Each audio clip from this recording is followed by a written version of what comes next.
No transcurso dos séculos, nos momentos mais prementes da humanidade, sempre tem aparecido sob diferentes nomes um divino Filho de Deus a fim de ajudar os homens.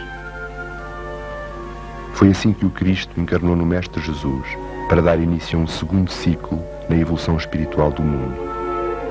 Do mesmo modo, o Messias virá assinalar o terceiro período, iniciando uma nova religião mundial.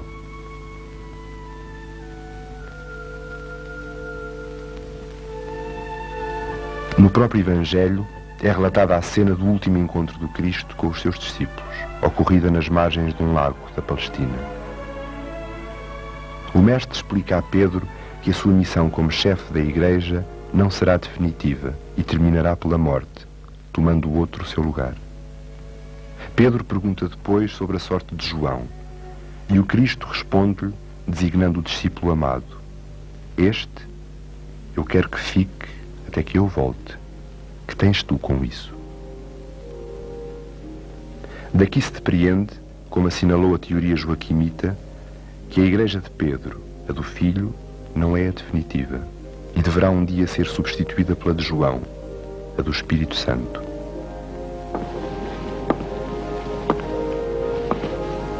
A Igreja de João tem permanecido oculta, até que eu volte, como disse o Cristo. Portanto, é a sua segunda vinda que irá assinalar a terceira era. O encoberto é afinal o nome com que Fernando Pessoa, António Vieira e o Bandarra designam o Cristo que ainda se não manifestou. Permanece encoberto pelo nevoeiro que caracteriza este período de crise, em que a visão dos homens se tornou baça pela confusão dos sentidos. As novas descobertas de que fala Fernando Pessoa terão que partir, como as anteriores, de uma base interna, espiritual.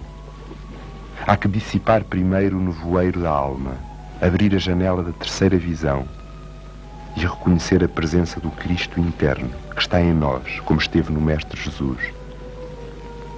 Só assim se poderá dissipar o nevoeiro externo, que envolve o mundo materialista à beira do caos.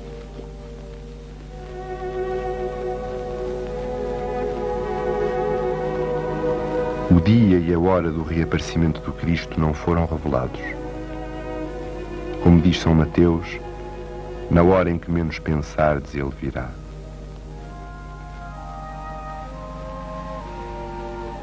No entanto, foram descritos os sinais do fim dos tempos que precedem a sua vinda, e eles tornam-se evidentes neste final do século XX.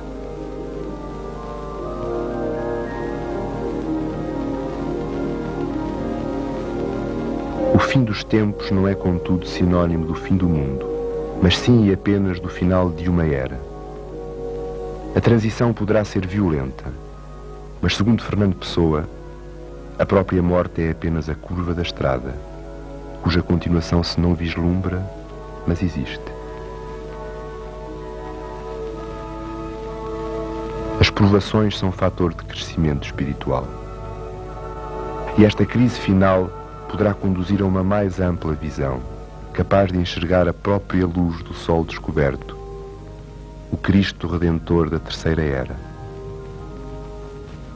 Este Cristo que retornará não será igual ao Cristo que aparentemente partiu.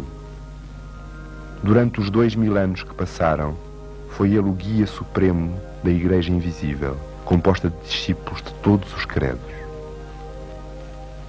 Reconhece e ama aqueles que, não sendo cristãos, mantêm a sua lealdade aos fundadores das respectivas religiões, Buda, Maomé e outros, sem quaisquer barreiras religiosas na sua consciência.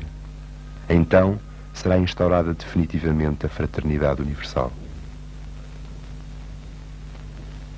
Fernando Pessoa foi o seu derradeiro profeta, e a mensagem é o anúncio não só do reaparecimento do Cristo, para continuar a tarefa que iniciou há 2000 anos na Palestina, mas da missão de Portugal, estreitamente ligada a essa vinda e para a qual intentou preparar-se ao longo da sua história. Porque o local elegido e a partir do qual se fará a reaparição do encoberto será a Lusitânia, a terra da luz, a Atualmente, Portugal, centro espiritual do mundo novo, o Quinto Império.